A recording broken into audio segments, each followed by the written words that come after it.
अमित पुढचं बुलेटिन सविस्तर बातम्यांचं मुलुक महाराष्ट्र हे बुलेटिन सुरुवात हेडलाइन्स प्रायोजक राम बंधू आचार आपला टेस्ट पार्टनर।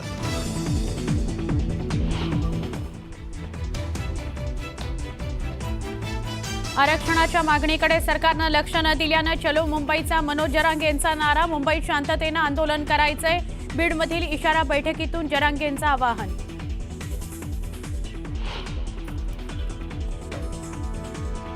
राज ठाकरेंचा उद्धव ठाकरेंना फोन, गणपतीच्या दर्शनाकरता येण्याचं दिलं निमंत्रण। पहिल्यांदाच उद्धव ठाकरे राज ठाकरेंच्या घरी बाप्पाचं दर्शन घेण्याची शक्यता।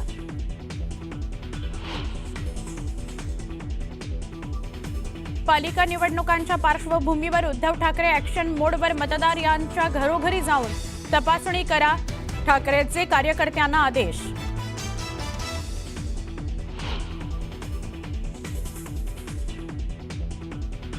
जनतेनं का नाकारलं याचा अभ्यास करा, मतचोरीच्या विरोधकांच्या आरोपांवर मुख्यमंत्री देवेंद्र फडणवीसांचं उत्तर।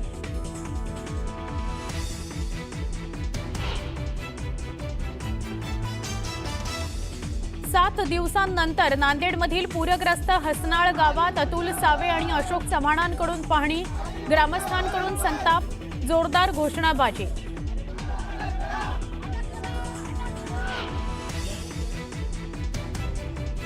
पालकमंत्री पदावरून रस्सीखेच सुरू असताना 40 मध्ये छगन भुजबळ आणि गिरीश महाजन एकाच व्यासपीठावर, दोन्ही नेत्यांनी एकमेकांसोबत अधिकचं बोलणं टाळलं।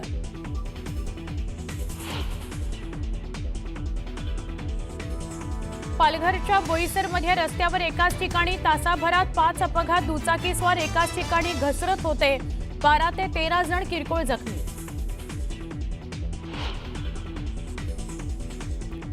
स्मशानभूमीकडे जाण्याकरता रस्ता नसल्यानं नदीच्या पाण्यातून अंत्ययात्रा घेऊन जाण्याची वेळ, नंदुरबारच्या तळोद्यातील धक्कादायक घटना।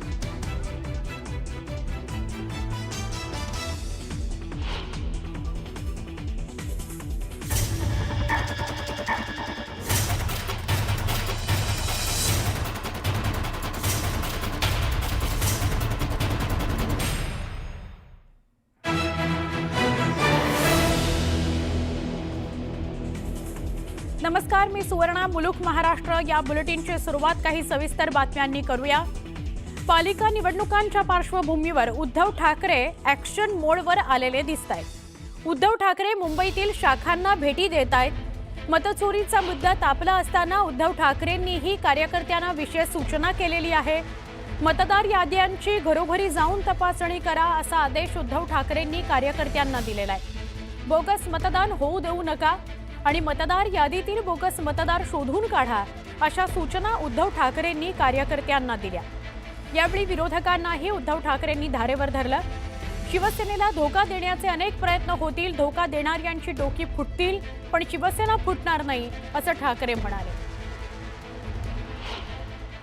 आजपासूनच उत्सव जरी असला तरी मतदार याद्यांची तपासणी सुरू करा, घरोघरी जाऊन एका माणसाला एकच मत आहे की नाही बघा, कारण नाहीतर निवडणुकीच्या दिवशी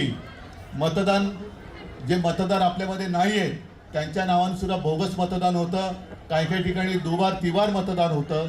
तर आता डोळ्यामध्ये तेल घालून घरोघरी मतदार यादी चेक करा आणि मतचोरी जी गेल्या निवडणुकीत झाली, लोकसभेनंतर विधानसभेत जवळपास 40-42 लाख मतदार आपल्या महाराष्ट्रात वाढवले गेले, घुसवले गेले, हे घुसलेले कोण आहेत ते बघा आणि त्यांना मतदान करू देऊ नका।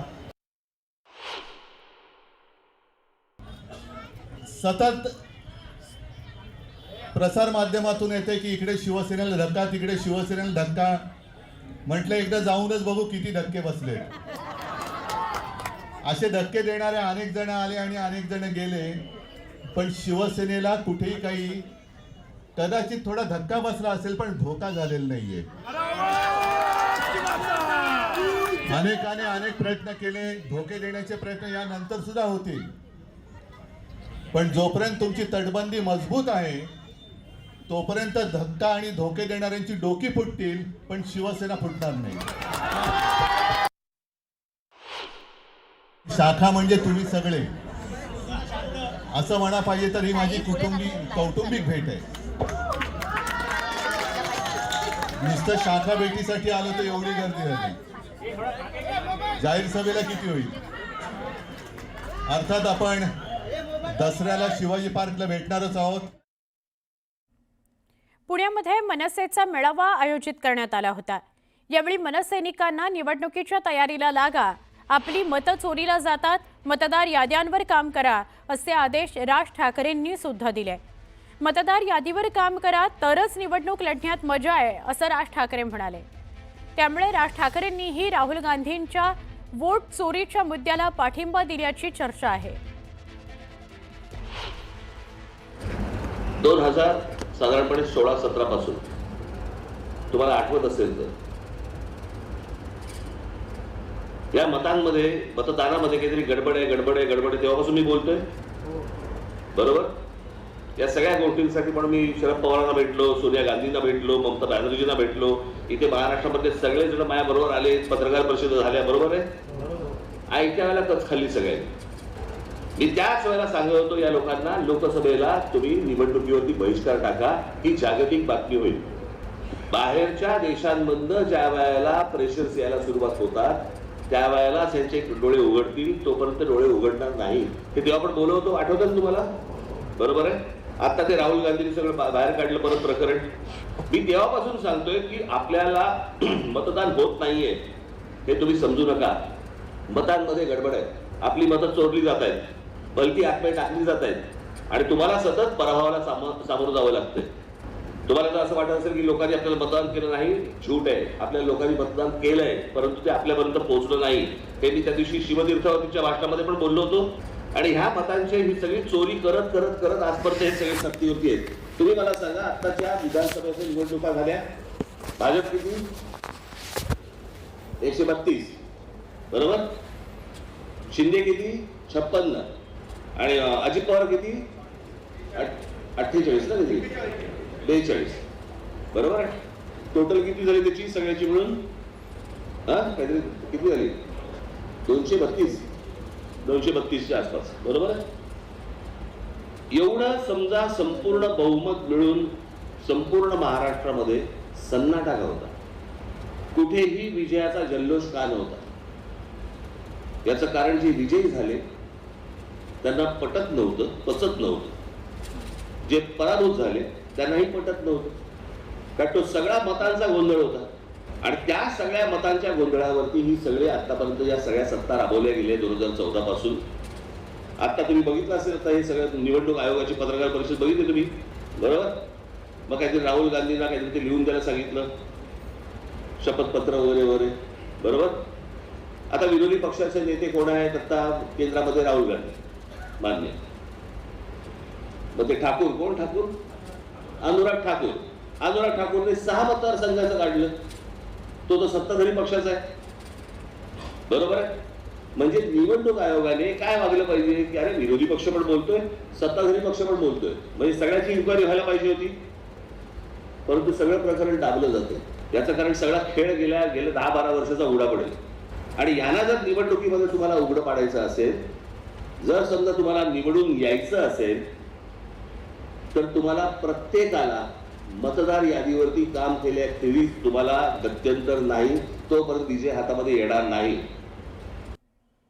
मतचोरीच्या विरोधकांच्या आरोपांना मुख्यमंत्री देवेंद्र फडणवीस यांनी उत्तर दिलं. जनतेनं का नाकारलं याचा अभ्यास करा असा टोला फडणवीसांनी लगावला.